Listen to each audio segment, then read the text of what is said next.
Assalamualaikum warahmatullahi wabarakatuh. Salam semangat. Hari ini kita bertemu kembali dalam pembelajaran IPA dan kesempatan kali ini kita akan membahas tentang pemuaian. Untuk itu, silakan siapkan buku kalian untuk mempermudah mempelajari materi kita pada pagi hari ini. Tetap semangat ya. Pernahkah kalian mengalami peristiwa berikut? Ketika air dalam termos dituangkan ke dalam sebuah gelas kaca, maka gelas kaca tersebut tiba-tiba retak. Hal ini terjadi karena gelas tersebut mengalami pemuaian. Perlu diketahui bahwa tidak semua gelas mengalami proses seperti ini. Jadi, apa itu pemuaian? Mari kita simak penjelasan berikut ini. Pemuaian adalah pertambahan ukuran suatu benda akibat terkena panas. Pertambahan ukuran di sini dapat berupa ukuran panjang, luas, ataupun volume. Adapun faktor-faktor yang mempengaruhi terjadinya pemuaian yaitu yang pertama adalah panjang mula-mula. Yang kedua adalah koefisien muai bahan atau kemampuan untuk memuai. Dalam hal ini, setiap bahan memiliki kemampuan yang berbeda-beda.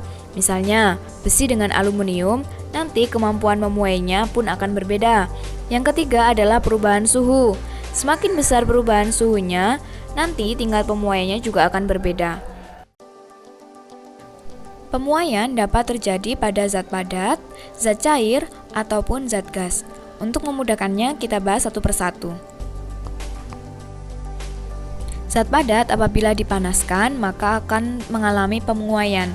Hal ini terjadi karena ketika dipanaskan, partikel dalam zat padat akan bergetar dan akan membesar, tergantung dari perubahan suhu yang dia terima. Jika terdapat suatu zat padat dipanaskan, maka benda tersebut akan mengalami pemuaian ke segala arah. Dengan kata lain, benda tersebut mengalami pertambahan panjang, luas, dan volume. Salah satu alat yang dapat digunakan untuk mendeteksi pemuaian panjang pada suatu benda adalah motion board. Aluminium, besi, dan baja, walaupun dipanaskan pada suhu yang sama, namun pertambahan panjang batang logam yang satu dengan yang lain berbeda. Artinya, tingkat pemuaian logam-logam tersebut juga berbeda. Hal ini dipengaruhi oleh faktor-faktor yang sudah kita bahas sebelumnya, yaitu koefisien muai panjang. Jadi, apakah koefisien muai panjang itu? Koefisien muai panjang suatu benda adalah bilangan yang menunjukkan pertambahan panjang suatu benda tiap satuan panjang jika suhu benda tersebut naik 1 derajat Celcius.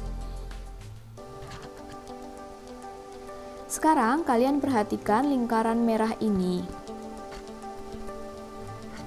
Nah, ini adalah simbol dari koefisien muai panjang yang kita sebut dengan alfa. Panjang suatu benda sebelum dipanaskan kita simbolkan dengan L0.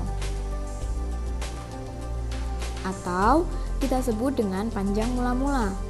Sedangkan setelah mengalami pemanasan, benda akan mengalami pemuaian panjang, sehingga panjang suatu benda akan bertambah. Untuk itu kita sebut dengan LT atau panjang logam setelah pemuaian. Nah, bagaimana cara mencari LT? Untuk mencari LT, kita masukkan ke dalam rumus berikut ini. LT sama dengan L0 dalam kurung 1 ditambah alfa dikali T. Nah, di sini ada simbol bentuk segitiga. Kita membacanya adalah delta. Delta merupakan perubahan suhu. Untuk mengetahui delta, biasanya kita kurangkan suhu tinggi dikurangi suhu yang rendah. Bagaimana? Mudah bukan? Perhatikan gambar berikut ini. Lingkaran yang semula ukurannya kecil jika dipanaskan akan menjadi lebih lebar.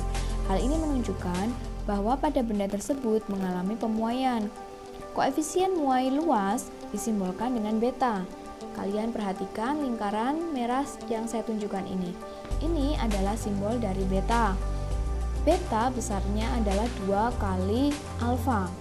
Nah, untuk mencari luas suatu benda yang mengalami pemuaian, maka kita gunakan persamaan berikut ini. AT sama dengan A0 dalam kurung 1 ditambah beta kali T. Selain mengalami pemuaian panjang dan luas, zat padat juga dapat mengalami pemuaian volume. Perhatikan gambar berikut. Dengan pemanasan, bola memuai dan volume bertambah besar sehingga tidak dapat masuk ke dalam gelang. Setelah beberapa saat, gelang ikut panas dan bola dapat masuk ke dalam gelang.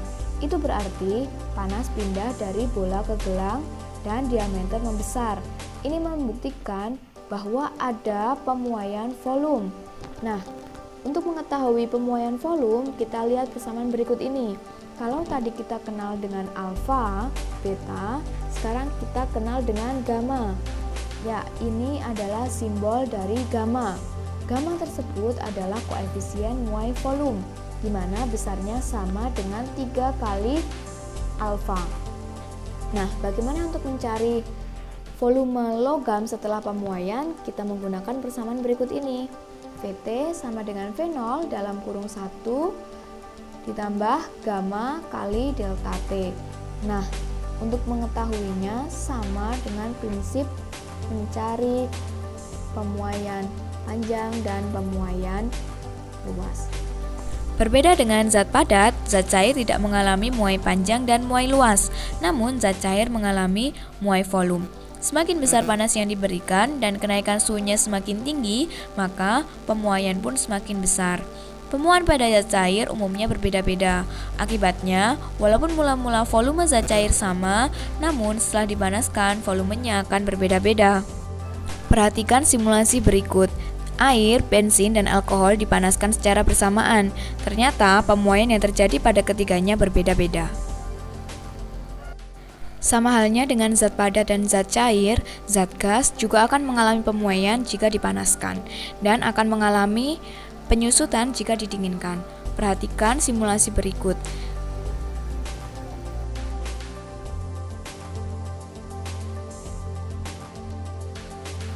Terlihat bahwa ketika korek dinyalakan, udara pada balon akan memuai. Sedangkan ketika korek dimatikan, maka udara pada balon juga akan menyusut.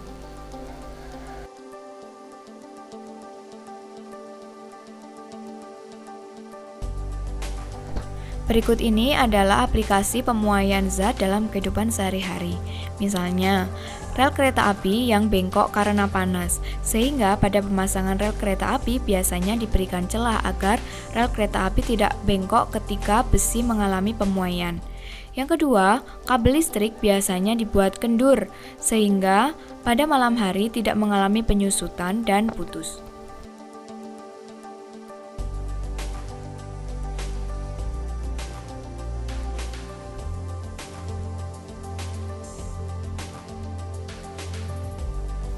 Nah, itulah materi pemuaian yang kita bahas pada pagi hari ini. Untuk memudahkan kalian memahami lebih jauh, maka simaklah video berikut ini untuk latihan soal kalian. Selamat belajar!